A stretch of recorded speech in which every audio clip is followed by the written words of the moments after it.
World Championship Wreckage, brought to you by Rivet City Radio and the World Championship Wreckage YouTube channel. Please don't forget to like and subscribe. Today's episode, Fall Brawl 1994. And this has to be the oddest one. You have Haku, but you need Colonel Parker? 'Cause I'm an old man with a bad heart. We're old, guys. We're old. It's submit or surrender. You go squeal too. Take a piece of cabbage and run it across a grater. Yes. Bobby Heenan really did have some great prep cook directions. Or run a tomato through a screen door. Same thing. Welcome, everybody, to another week and another episode of World Championship Wreckage here on the World Championship Wreckage YouTube channel. As always, I am your friendly neighborhood dad hat wearing wrestling fan, joined, as always, by my buddy from Rivet City Radio and Bot Spots and Chair Shots, the Will Gray. I can't do my intro as good as you do it on your show. And then from our friendly, I just call it a family channel. I just call it family channel. You know, Cole Very TV. family oriented. Yeah, you know, we all just kind of jump from one channel to another here. Cole TV, the one and only, rocking that JCP hat, XLJtheOG. What's up, buddy? I'm doing great, man. I'm ready to talk some Fall Brawl and get into some war games. That's right. That's right. So September was Fall Brawl and War Games month, and this is gonna be our last episode for that month. And we're talking. I'm not gonna lie, I'm a little sour. Actually, no. We have one more Fall Brawl next week. Sorry, I'm jumping ahead of myself. We have one more next week. The poll has one more day, so I'm a little sour though. My favorite pay-per-view of the entire WCW lineage, and Will has swept every single one of them.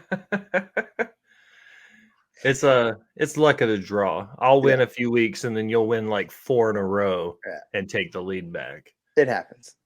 But today we're talking about Fall Brawl 94. Super fun pay-per-view. I don't know if I ever have seen this from start to finish until this week. So this was a cool watch to kind of go back and rewatch. But Will won, so I turn it over to him. So this was a first watch for me.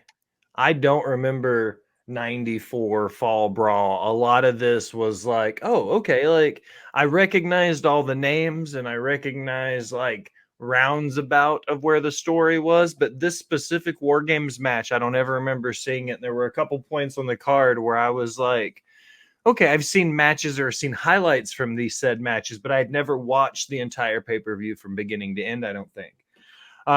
It starts off great open. It has the same very 90s WCW open. It goes to Bobby the Brain Heenan and Tony Schiavone and the boys, and Heenan had the neck brace on. Mm-hmm. And I was immediately like, oh yeah. I remember like they kind of played that up, and it made me think of that core of that WCW commentary crew, how they were almost their own entity and all the different stories that was happening inside of WCW, the stories that the commentators had between who was in the booth at the time and circling in and out and guys not working with certain people and managers coming in. It was really fascinating. Before we dive into the matches, what did you guys think about the core group of commentators we had for this specific Fall Brawl? I loved it. I mean, anytime, like, I would say this. Bobby has had some great partners over the years. I mean, we always gravitate towards him and the Monsoon, which is one of the all-time great teams. But don't sleep on Bobby Heenan and Tony Schiavone. I mean, they were a phenomenal twosome, like, when you put those two guys together. So I love this. This is, like, this is the actually, dare I say, like, the WCW when I was watching it actually as it happened was around this time frame. So this is like the announced team. That's what I grew up with, was Bobby and Tony. Yeah, I love Tony Schiavone. Tony Schiavone was always like my staple. And then later on in my life, as I got to know, like, because Jim Ross was, I mean, a little more gone. Like he was already in WWF by the time I was really like, really paying attention to, what commentators did. As a kid, you're just like, okay, they're background noise while you're watching for the most part. But till you get older and you're actually kind of like, listening and like, as they say, like they're filling in the colors of the paint by numbers here. But I love Shivani. I thought, we've talked about it. Like Bobby the Brain Heenan is great.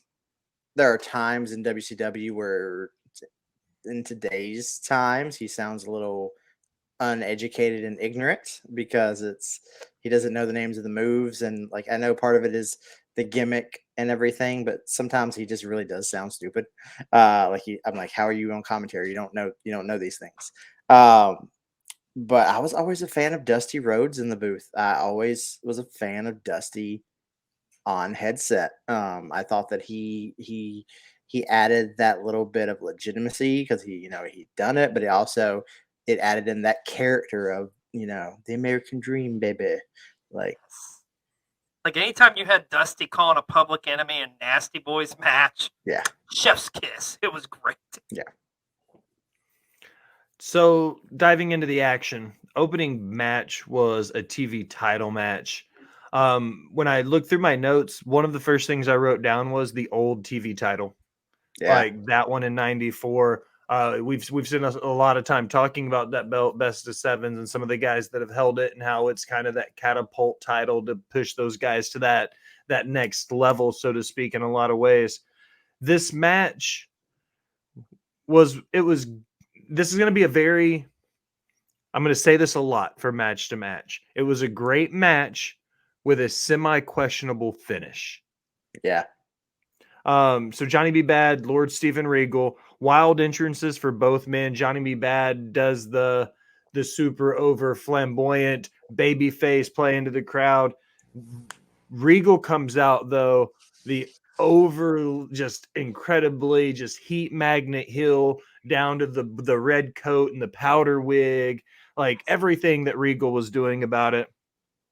The beginning of the match, the psychology I thought was important because it was very old school heel. Regal walking around the ring and ducking between the ropes and pulling back and wrapping his arm through. Like it was very, very old school about it. Great chain wrestling, great foundation, great technical work from beginning to end. My big thing was the win on a backslide. Like it seemed very after getting hit in the head by Kane. Yeah, like the finish for that match seemed overbooked for as good as the guys worked. And like I said, this is 37-year-old Will talking, not 9-year-old Will watching in the 90s. So I'm looking at it with a very different set of eyes. But I felt like as hard as those two guys worked in what may have been, technically speaking, the best wrestling match of the night, I feel like having that be the finish kind of shortchanged the guys in the match.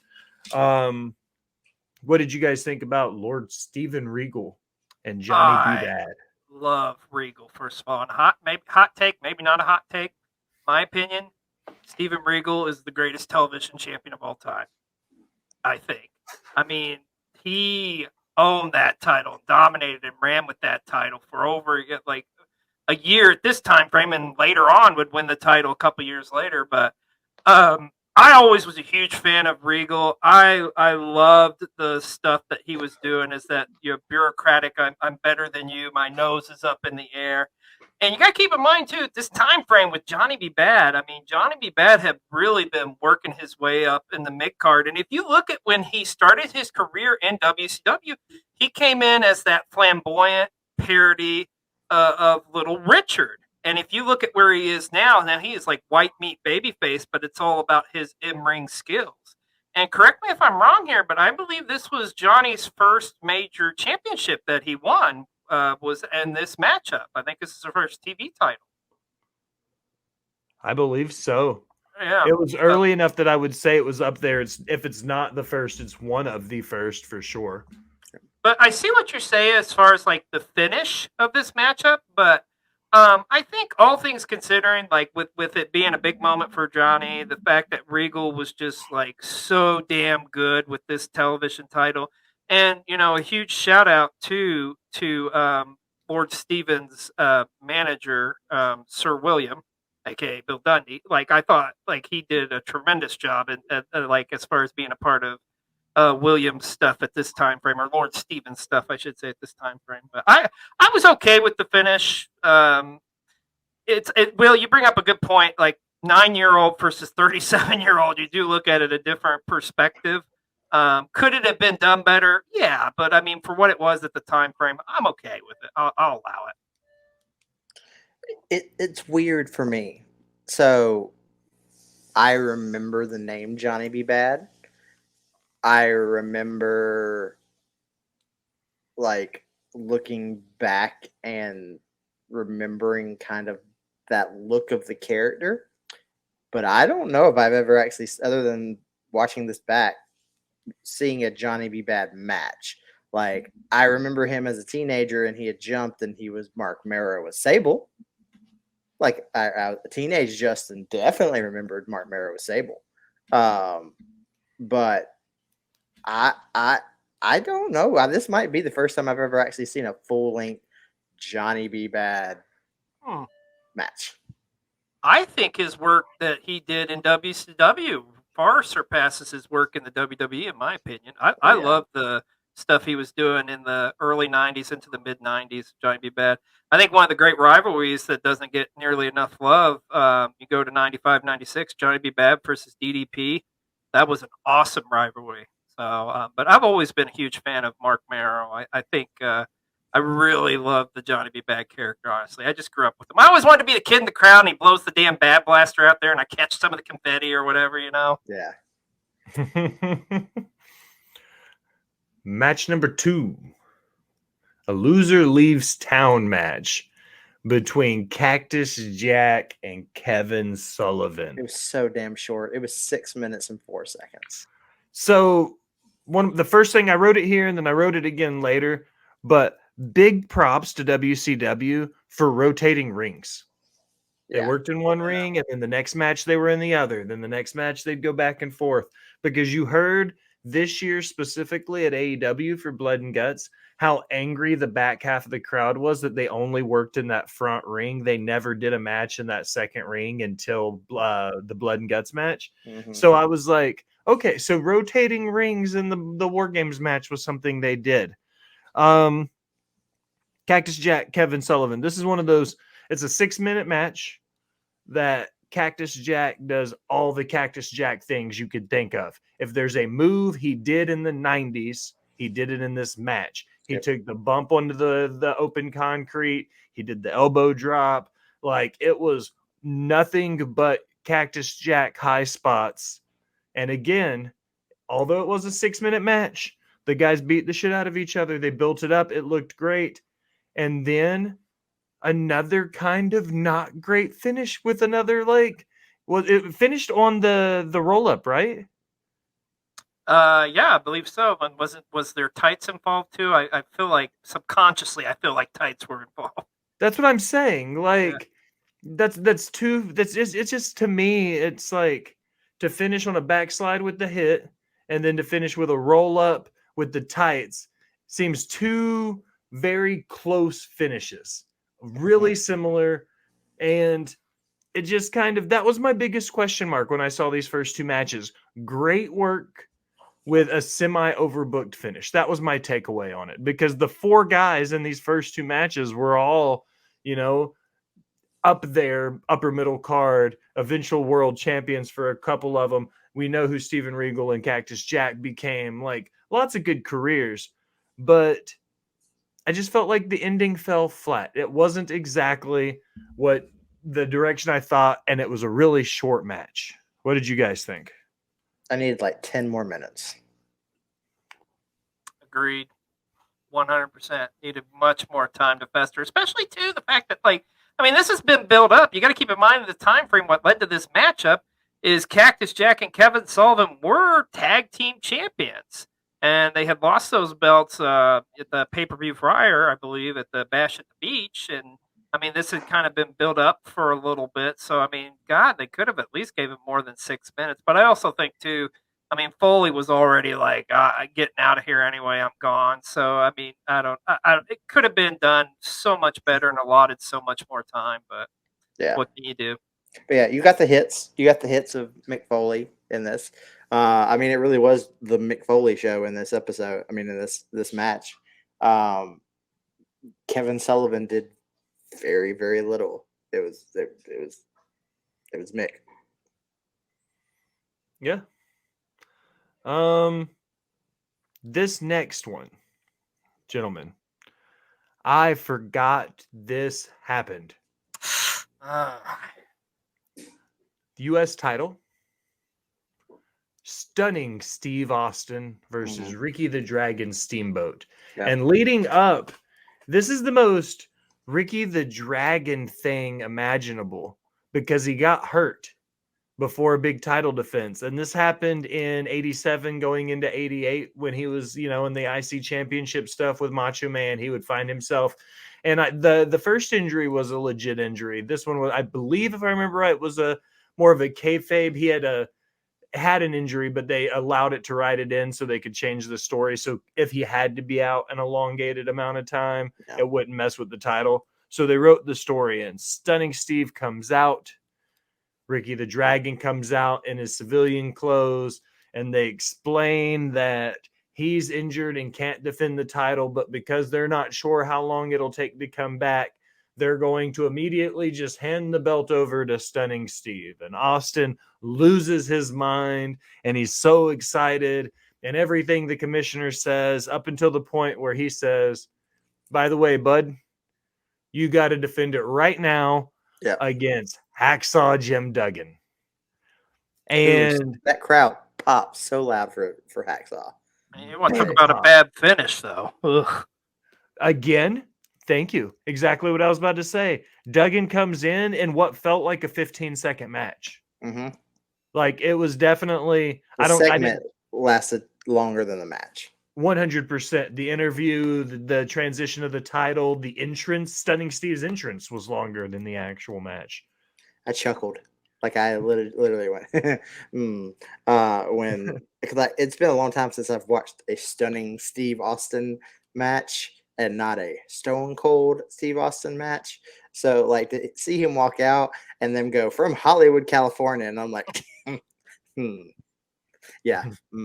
that Texas, but very you got Texas the accent. voice, though. Yeah. What? Yeah. Like, listening to him talk, it was like almost... It was like Stone Cold, like the B cuts. Like, if you listen to the Grateful Dead when they were the Warlocks, you're like, this is the Grateful Dead. That's Jerry Garcia, but it's not. Yeah. Like, that's how it was listening to Stunning Steve talk, because I was like, that's Stone Cold. Yeah. But it's not. Yeah. Like, just hearing Hollywood, California, I'm just like, I just rolled my eyes and I was like, I forgot all about that. That's where they built him from. The Dragon Slayer on the back of his tights. Oh, yeah. Stuff like that. Like, I forgot how when you get Stone Cold, that I'm a badass from Texan Brawler, I'm going to beat your ass. That's one version of Stone Cold. Seeing Stunning Steve, the wrestler, who could was go, such a different feel to that man in general. Because when I saw Stunning Steve, he looked like any other blonde-haired, blue-eyed pro wrestler in the vest with the tights and the boots and he just looked like, every other wrestler. Then you hear that voice and you're like, why is there a Ferrari engine in that Honda Civic? Like, that was my question. I listened to it and I was like, that's not Stone Cold. Oh, that's getting clipped. Yeah, like, that's how I felt about it listening to him talk. I was like, close, but not the same thing. Yeah. So. Yeah.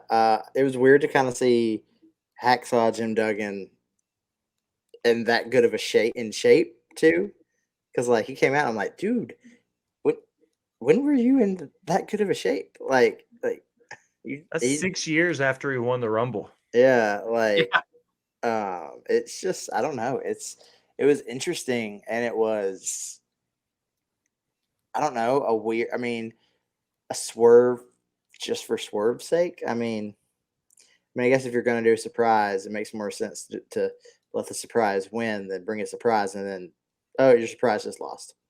On is for the U.S. title too, so I think they're obviously playing off of that as well. Yeah, forgive me. My understanding is, looking back on this, is with Steamboat. I believe what I always thought was Steamboat actually legit did get injured at a house show, because after this, because the last in-ring televised match he had was at the Clash of the Champions before this, where he won the U.S. title. And I believe after that, pretty much that forced him into retirement. So, Okay, I may have my timeline wrong then, because I know it throughout his career he had multiple spots where he would kayfabe injury. So this may just not be this. This may be the last one. My timeline might be screwed. So you're absolutely right. That could be the case. But I just remember that, like, going into this, they were, and I love the rivalry too between Stunning Steve and Ricky Steamboat. Which, quick plug, we talk about this on the most recent episode of Back in the Day, the rivalry between Ricky the Dragon Steamboat, Stunning Steve Austin, which you can check out here on this YouTube channel. Just saying. But coming out this week. That's right. But I felt like the one that, and I kind of mentioned this in the Back of the Day episode, is like, it's kind of a bummer that the rivalry kind of ended this way, because Steamboat and Stunning Steve always had great in-ring chemistry. You go back to the Dangerous Alliance days, awesome matchups. Anytime they were involved in a singles or tag team. Fast forward to the Hollywood Blondes against Ricky Steamboat and Shane Douglas, and the rivalry for the tag team titles during that time frame. So, but I was very underwhelmed when Hacksaw Jim Duggan come out, and I love Hacksaw. Don't get me wrong, but also too, if you look at this time frame, it just looks like the roster of WCW is just starting to become okay. Like, there's Hogan's buddy, there's Hogan's buddy, there's Hogan's buddy, and it's just like they're starting to infiltrate more into World Championship Wrestling. It's not the WCW that I loved, from like 91, 92, 93. Yeah, we've entered the Hogan era. That's for sure.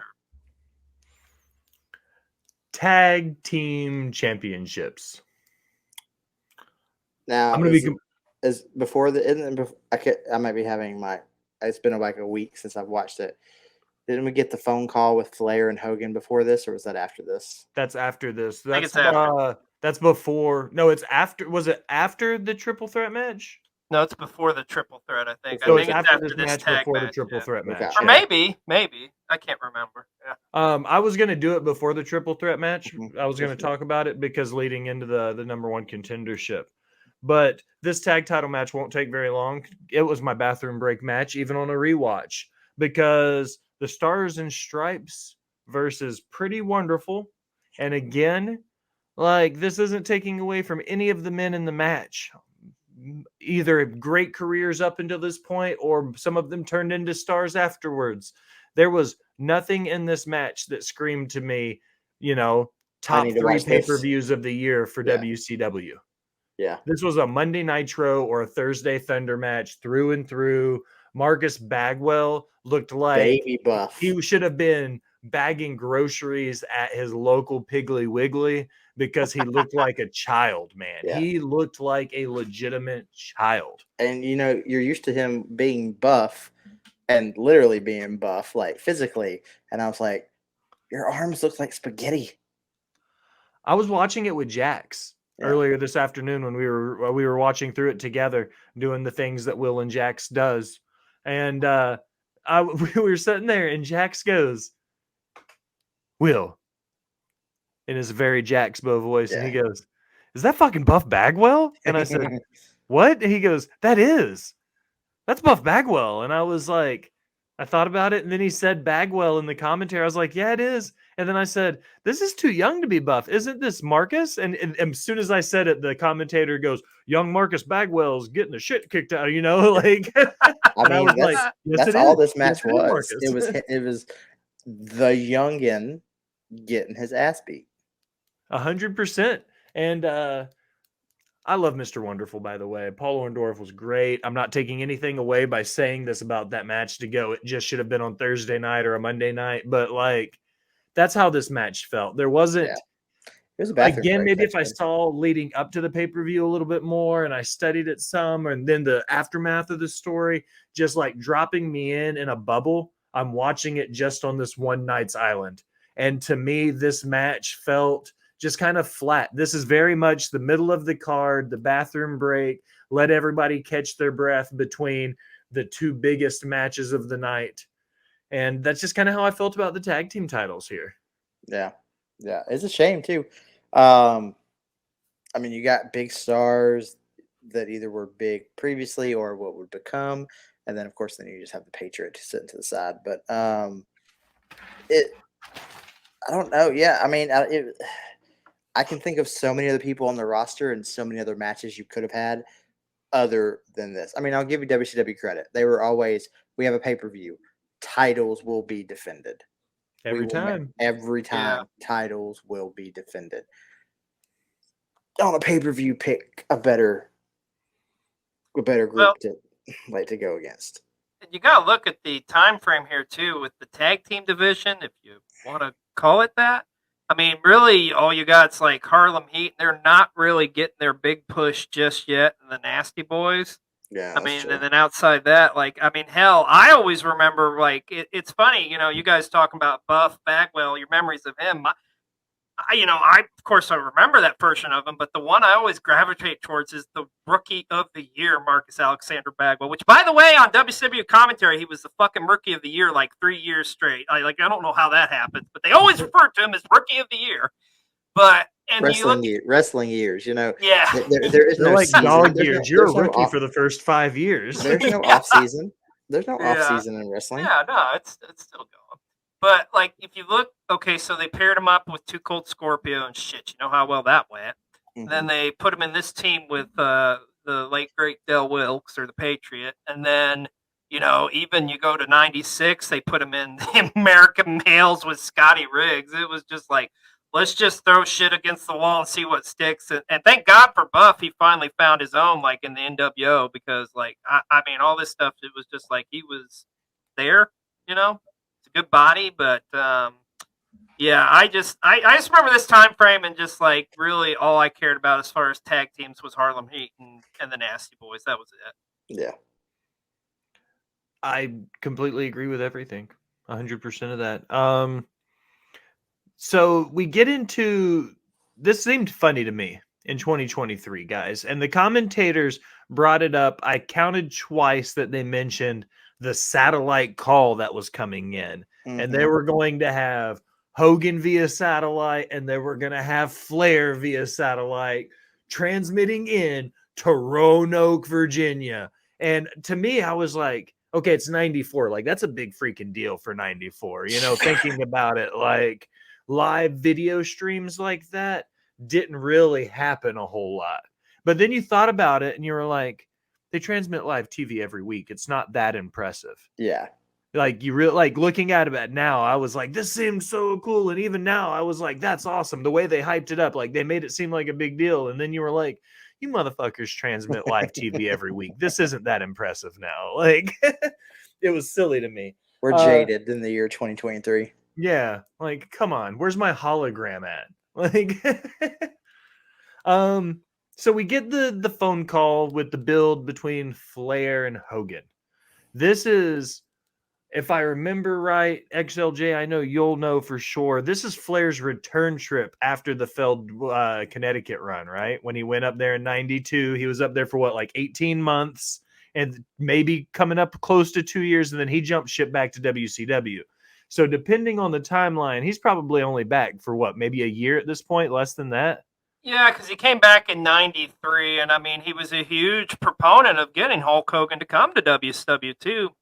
I mean, the plan was to do like a program with Flair. Of course, when you're doing a program, you got to have like an even balance of wins, but in classic Hulk Hogan fashion, Hogan picked us up to win at Bash at the Beach. Then they have the rematch at the Clash of the Champions, and Hogan gets injured by the mystery man in the mask, which that's another story for another time. But yeah, I like, and if you look at this interview too with Hogan, like showing the contrast between the characters, Hogan, even with a bad leg, hanging and banging in the gym, brother. And then you got Ric Flair, like chilling with the ladies or whatever, but yeah. But yeah, no, to answer your question, though, yeah, Flair had probably been back roughly like a little over a year. So looking at Hogan and Flair now as the call happens and everything's building to them and that rivalry, like what do you guys think about it now when you think Hogan and Flair and like the big names that they were in wrestling? Do you think this aged well as being like the clash of the two big guys looking back at it? Is this what we were supposed to get when we got Hogan and Flair in WCW? They did it too many damn times. You look back at, I don't even remember what pay-per-view it was. I think it had to be like uncensored or something. Like uncensored 99, and they're doing a freaking cage match together. And I'm like they beat a dead horse. I mean, it's Well, here's something weird if you think about it. Like, as far as on television, this is like the first time we really saw those two in the ring together. Now, granted, they worked in the WWF, but mostly like house shows in ring one-on-one. But this is the first time we're really getting a true Hogan Flair program, and it's this? Yeah. Here's the thing, though. I think ultimately, as fans, especially back in the day, no matter what the hell Flair and Hogan did, it would not have lived up to our expectations because of this dream matchup we have built in our mind. Because you're talking about the two biggest stars of the 80s. No ifs, ands, or buts about it. Completely agree. And it's, that title is the reason why the next match happened. And the next match was, how did they word it? It was a tornado triple threat match? Or was it a triangle match? Triangle match. Yeah. A triangle triple threat match or whatever they called it. So, Guardian Angel. Coin. Yeah. Versus Vader versus Sting. They gave the bye, I guess would be a good way to look at it, with the coin flip. Number one contendership.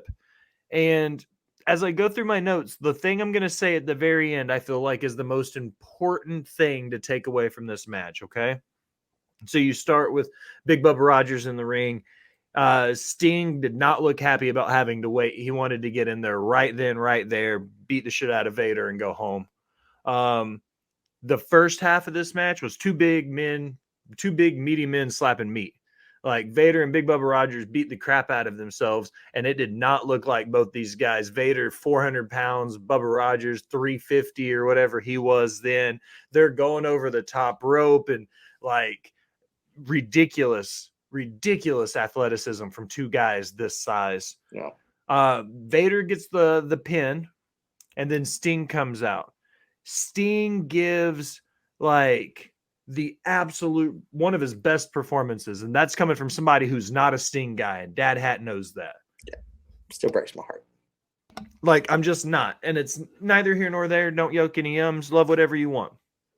Sting has to lay it down in this match, man. I've never seen somebody work so hard to not get the win in my life, because he did everything, including suplexing Harley Race on exposed concrete. You know what I mean? So everything happens. I wrote down literal squash finish because it looked like Vader pretty much just had to lay down on top of Sting like the sketch etching of a homicide scene. Like he just lays down on top of him to get it. Aside from all of it, Harley Race interfering and all the managers and Bubba Rogers coming back out, everything that happened. The biggest takeaway from this match for me was how fucking good did Vader look, dude. His stamina was ridiculous. Yeah. The man worked nonstop for damn near 45 minutes straight. Yeah. Yeah. And it's we're two not different talking opponents. And different he was styles. Going. It was so good. And in my head, I was like, how did I not know? Like I said, rewatching this, I was like, maybe I've seen it and just not realized what it was. But like watching this match with an analytical mind, seeing what they were doing, I was like, how is Vader not everybody's top big man of all time? Yeah. This is the true definition. This match right here is the true definition of a hidden gem. By far the best match on the show. Goes 30 plus minutes. Awesome, and like everybody looked awesome in this, but mainly this was like you gift wrapped this, right? Because it's like you said, Will, like Vader looks like a beast, like he is. And it's like, okay, he's the number one contender now. He's going to challenge Hogan, and like, holy shit, Hogan is fucked because like if this Vader shows up, no, There's it's not nothing you happening. can do Hulkster. against that man. Yeah. No. I did not one. I did not remember him ever being called the Fallen Angel, like ever. Oh, And The the Guardian Angel? or Guardian Angel. Sorry. I had no clue Fallen who it Angel. was until he came out. Yeah. I looked at the card and I was like, the Guardian Angel. Yeah. And then he walked out, and me and Jax both go, that's Big Boss Man. Yeah. Which I love that Bobby the Brain Heenan was like, he wants to be the boss man. He could be the boss man of WCW. And I'm like, way to sprinkle that in without, getting sued there, Bobby. So that's the funny story behind it, DadHat, is like, so when he came over and worked WCW in '93, he came in as the boss because reasons. And then, like, essentially, WWE or WWF times is like, okay, we're going to sue you over this. So it's like, okay, we got to change the name. So it's like, okay, yeah. I don't know if somebody at WCW or Dusty or something was watching something. They saw, like, the Guardian Angels, like the motorcycle gang or whatever, like, and like, okay, that's it. We're going to make you a Guardian Angel. Yeah. Yeah. But the funny story for me with this match, it's weird looking back, being 38. Oh, I just said that for the first time. That hurt my heart. I still love you. Oh, you're older than I am. Love you, buddy. By the way, that hurt my heart. First time saying that since the birthday. But your memories, especially now, we have access to go back and rewatch stuff, and like we do all the time. So it's kind of weird. Like when did I first see this one? This was 94, so I was 9. And there's some personal stuff in my childhood that, like, I have blurred, like, there's blind spots from my childhood, like things from childhood traumas, as we all have. But the masked man that kept going he went after Hogan's knee and Sting's knee, I'm pretty sure is the first memory of wrestling I ever had. And I thought this was a fever dream. And I didn't know where. I was like, I don't know where or when it was. Like, I've thought about this forever. I'm like, don't know when, where, who, what, when. I remember Sting. I vaguely remember it being Hogan too. At some point, they took him out. But I was just like, maybe I just imagined this. So in some way, when I was younger, I was like, yeah, he took out. This showed you the little bit of crossover in my brain at the time, being even young. Like, I was like, and I think he took out Undertaker, but again, wrong companies. But I can probably say 100%. This is like my first memory of watching wrestling was this masked man taking out people at the knee with a steel pipe. And like now I want to go back and watch Halloween Havoc 94 to see who the hell it is, because I don't even remember who it is. So that's a good one for the poll. Yeah. Oh God.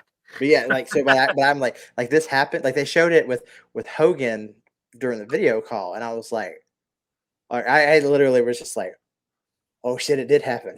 Like okay, Yeah. I didn't imagine this, and then he came out and did sing. I'm like, oh shit, okay. So we're in this. Okay, I found my time frame now. But yeah, this is like, I was 9, but this is my first. Like I know I watched it when I was younger than that, but this is my first like cognitive, aware, solid memory of pro wrestling. Is this guy in a mask taking out Hogan and Sting's knee? It's funny how that works. Like I can relate to it as well. Like I watched wrestling as a little guy and stuff, but like the first real kind of odd memory I have is like the 20-man battle royal on Monday Night Raw for the IC title and seeing like El Gigante or Giant Gonzalez. And I was like, who the hell is this guy in this big suit? Why is he so tall over all these other guys? I have one of those fever dream moments too, DadHat. Mine isn't wrestling related. It was from the Power Rangers. And for the longest time, I remember in the original series, right after Tommy came back as the Green Ranger, he played his little flute dagger, and you got to see the Dragon Zord come out of the water. And it was the only time you've ever seen where they came from. And in my head, forever, I thought I made this up because I never saw that episode again. And like, but then I saw it again and I was like, I was right. I didn't just make that up in my head. Like, that's how I felt about it forever, because I never saw that scene again. So I thought it was just my crazy imagination when I was younger. And then I saw it later and I was like, that's what I was talking about. Yeah. Like, because I thought it was cool, because you never see where the Zords come from or anything. And this one you finally got to see it come out of the water. And I was like, that was so cool. And I thought I made it up in my head. Yeah. Fever dream. Yeah. I thought it was just completely made up. I don't remember what my first memory is for wrestling, though. Now that you say that, like, I would have to really, really go back and think hard about it. Because I've got memories, but I don't remember that earliest core memory of me watching it. Yeah. I remember, I mean, me watching wrestling, it was in Virginia with my grandfather, in like, they had turned the garage into, like, they called it the doghouse. And it was a living room, pretty much a living room, like a den, like almost like a man cave, but it wasn't. I mean, it had couches, it had books. And I mean, it was just a downstairs den mostly, but it was the garage that they had remodeled into that. And you could get to it through the house, and you went downstairs. And I remember, because we would go up there, and some summers I would spend all summer with them. And I remember just with him watching wrestling, and then with my dad a little bit too, but mostly my grandfather. But I know I did that way before this, but like, this is like the first, like, maybe this is the best way to say it, like, maybe not core memory, but first storyline where I made, where I remember. I'm like, I remember there was a dude in a mask dressed in all black that was taking out people at the knees. Gentlemen, it's time for the main event. It's War Games. This War Games match, to me, the big takeaways were, you got to see the Dream and the Natural together. You got the old school War Games cage with the lid on it. You had the Nasty Boys and Terry Funk and some other names. But I felt like this was like kind of Dusty's oorah, to be able to be in a War Games match with Dustin specifically. And he was wearing the Nasty Dream, like everything about it, with the cowboy boots, with the jeans tucked into it. And again, this is me being nostalgic, not taking away anything from the other 7 people in the match. But I found myself fixated on Dusty the entire time, listening to him talk on the outside and watching him work in the ring. And I don't know if it's just me being drawn to him because I know how important he is to wrestling, but it was like everything he did, I was like hyper focused on. So there's so much else in this match that kind of like slipped through the cracks, with the exception of one big thing. And that is, they destroyed that effing cage, dude. Every seam on that thing was busting off. The corners were popping loose. The separation in the ring. And when Dustin is holding his head, I can't remember who it was. It was Arn right off the very first, because it was Dustin and Arn opened it. And he's holding Arn by the feet, and he's picking him up, and he's like smashing him between like the plunger. Ring. Yeah, he was doing, that's exactly what it was. He's a fucking plunger. Like, one of my favorite, looking back on it, one of my favorite War Games because of how underappreciated it was. It's not the Paul Ellerings and the Legion of Dooms, or the J.J. Dillons rather, and the Legions of Doom and the Four Horsemen and all the big names that went into War Games. This was a very upper mid-card tier with the people that were in the match. But, dude, they worked hard for 26 minutes. It felt short, though. That's the only thing I'll say. It felt short. We said the same thing on the last one, too. The last one was, 22 and a half minutes? Yeah. And this one was literally 5 minutes longer? Dusty got in. It's done. Yeah. Couple bionic elbows. Figure 4, done. That's the figure 4 ended this one, too. It was no, it wasn't Dusty playing the hits, but it was also like Dusty kind of playing the hits at this point. Yeah. So what did you guys think about it now that I went through and did my spiel? Like, where are you guys at with the War Games match to close it out?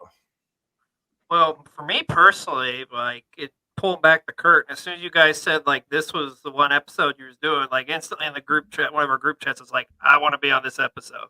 Because one of my all-time favorite rivalries, not just in like WCW, but in pro wrestling. I love the war between Dustin Rhodes and Colonel Parker Stud Stable. Like, you go back at the beginning part of this year, some of the best matches in WCW by far at this time frame is Dustin Rhodes against Bunkhouse Buck. Mhm. Like, you go and look at that Spring Stampede and those Slamboree matches they had, man. Oh my God, those are physical wars. And the story that they told, like with Terry Funk coming into the fold and Terry obviously going after, Dustin because, it's his old rival's son. So, of course, he's going to want to beat the hell out of him. And then you get to where Dustin doesn't have a partner, and his dad at the time is off in Hollywood, like shooting some TV shows or something like that. And Dustin has to go to one of his biggest rivalries. You talk about War Games, man, like Arn Anderson. So then you get to Bash at the Beach that year where you have Arn teaming up with Dustin going up against Terry and Bunkhouse. And the way that match is done is perfect because Dustin's working the entire matchup the whole time. And then Arn finally gets the hot tag. And what happens? Arn turns on him. And now it's just like the once again, Colonel Parker's thinking ahead, man, and he's dominating Dustin Rhodes and just pretty much destroying like the Rhodes family. But I think the most pivotal moment of this rivalry is when you get Dusty coming back in one of his all-time great promos. It's like, I want to be your partner. Let me seal it with a hug and a kiss. And just the tears and just like, oh my God. I still get emotional going back and looking at that promo, man. It's so damn good. It's so relatable, too. I mean, we've all had those like kind of relationships, whether it's your actual father, or uncle, some type of father-like figure in your life. And then also, I love the Nasty Boys being kind of involved in this as well. I don't know if you guys remember, but they did some awesome vignettes with Dustin and Dusty, and they're trying to the bar. Yes, and they're trying to recruit the Nasty Boys, and they like calling them out because they're not nasty enough. Yeah. And then Brian Knobbs and Jerry Sachs just beat the shit out of everybody in the bar, and it's like, is that nasty enough for you? But like you say, Will, this match is very physical. Like they are taking their environment. Like, folks, if you want to see how a War Games match should be done or a steel cage matchup, watch this matchup. Because, I mean, they utilize their environment for what it's for as like a weapon of mass destruction, essentially. But for me personally, I love this matchup. I love the rivalry. The one thing I will say is the rivalry should have ended here, but we would get like several months more of Dustin Rhodes and, going up against like the Blacktop Bully, which that's another story for another time. But I love this matchup personally, and I love the rivalry. Like I say, I love the storyline build and the fact that like Dusty gets his moment, like you say, Will, back in War Games, the match, his baby, if you will, that he created. So I loved it. DadHat? Yeah, I mean, it was. Maybe I'm spoiled now because one thing I love about WWE bringing back War Games is they're not short. Like they're long. I mean, they're long matches. And even once everybody's in there, you still got a good 30 minutes after everybody's in that damn ring. I wish it had been a little bit longer. That's the only thing I'm going to criticize. I love the physicality. I love the violence. I love Dusty being in it, and it's very nostalgic. I love the Nasty Dream shirt and everything. Like I think that's just a cool take. But yeah, I just wish it had been longer. That's the only thing. And also, too, we got to give props to Colonel Robert Parker being in this one, too, as well. I don't know if you guys remember, but originally his bodyguard Ming was supposed to be in this matchup. But I don't remember Corporate Ming. Yes. Oh, man. Dude, Ming still looks like a badass no matter what you put him in. But in the tie with like the cut off. And his hair pulled back and he looked real slick. Yeah. It's like, dude, I ain't messing with them. Shit, I ain't messing with Haku. Like, you just see him putting on like black gloves and reaching into his pocket, and you're just like, yeah. Like, damn. Mm-hmm. That's it, boys. We made it through the whole card. Yeah. Well, I'm going to throw a curveball at you. Something that we haven't ever done, and I want to do if we do more watch-alongs or whenever they pop up, is I want to throw it to everybody, and I'll go last since I'm posing the question. I want to ask, is it worth people taking the time out of their lives to go back and rewatch this? And as a whole, is it a pass? Like, not just one match, but the pay-per-view as a whole. Is it worth them taking their time out of their crazy busy lives to go back and watch this? So we'll start with you, XLJ. I think there's enough meat on the bones, so to speak, that yes, I think it's worth a watch. Like Will said, the first two matches, you do have some wonky finishes, but they're still great matches. Now, the middle of the card is kind of where it gets dragged down with the whole Hacksaw Jim Duggan winning the U.S. title in like 35 seconds, and then the tag title match. But, I mean, it really picks that back up, and, like, it goes out with a bang with that triangle match in War Games. So I definitely think it's worth a watch. Well, agreed. My biggest takeaway from it is you look at old school pro wrestling and they say, just like a match, your card has to have ebb and flows. And this is the quintessential example of that, because it opens with a killer match. It has a little bit of ebb. It has a little bit of flow. And then those last two matches, if you're a wrestling fan listening to this show and you haven't seen either of the last two matches from this pay-per-view, go watch them. I'm genuinely impressed by how well Vader worked. And that's coming from somebody who's seen, we did one of our longest episodes was on Vader. Mm-hmm. And looking at it like that is like, even then I was still impressed with this as to how well he worked and how good he looked. I don't think we even talked about this match in that Vader episode. Mm-mm. No, I don't think we did, because, I mean, there's just so many great Vader matches, but shoot, man, like, dude, this, like I say, hidden gem. This matchup you got to watch. And honestly, too, we talked about the Boss or the Guardian Angel. That's another great rivalry in WCW. They had several matchups, the Boss and Big Fan Vader as well. So cool. Yeah, I agree. I would recommend, if you haven't watched this, go give it a watch. I agree. It has that, it goes up, it flatlines. Oh, we're back and we're rocking. I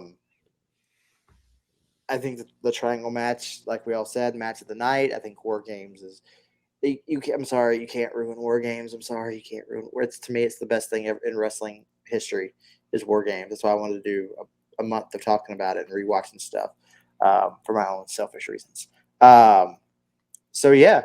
So before we get to business and picking new poll topics, let's plug some stuff. XLJ, what you got going on at Cole TV and everything else? Oh my gosh, what don't we have going on at Cole TV, DadHat?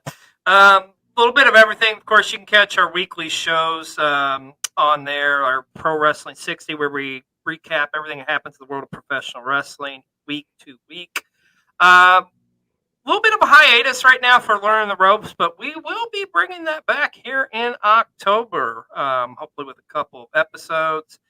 We also got some tremendous vlogs. You can still go over, check out our All Out Week is available now, where you can see all the different shows we went to there.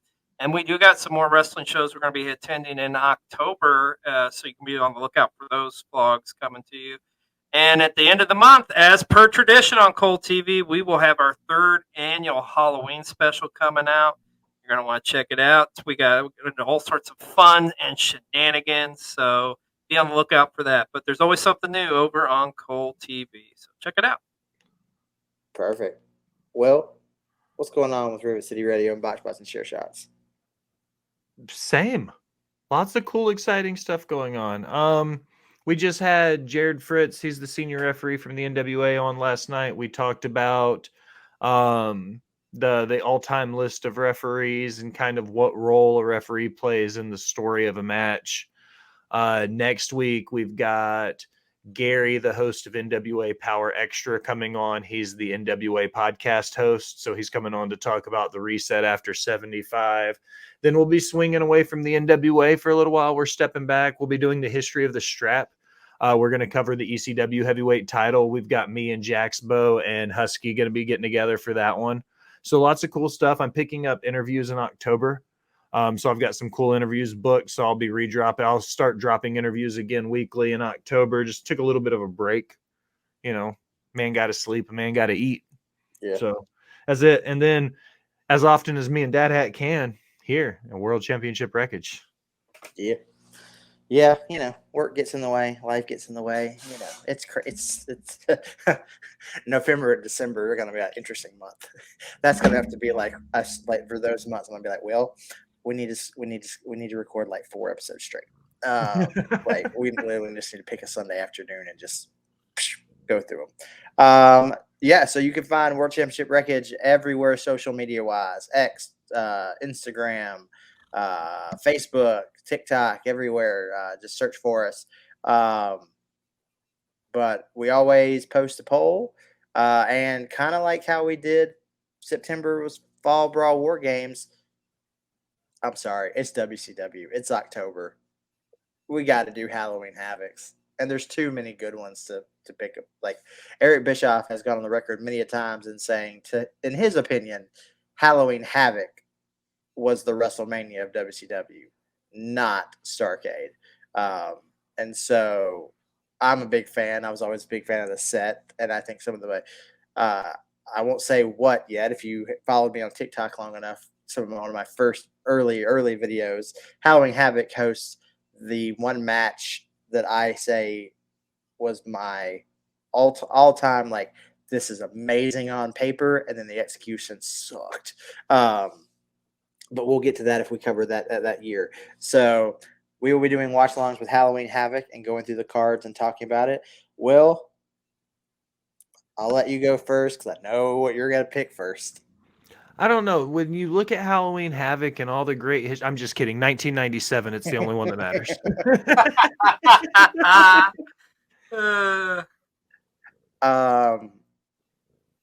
I'm going earlier, actually. So for me, this is up there. We talked about like core memories and things you remember.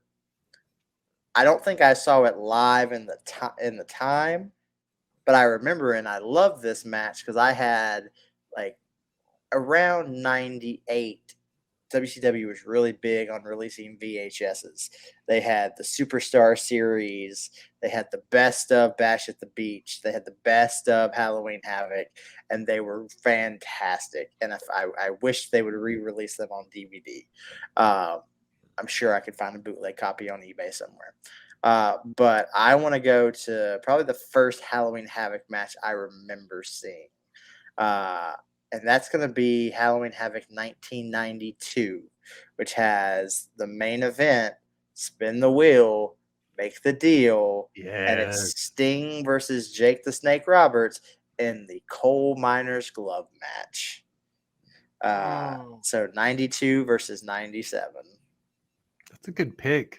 Yeah. There's not a wrong answer in that one. Can you just do it a draw and like do an episode on each because they're both so good in my opinion. Like that's the thing. Like we have I was looking at it earlier.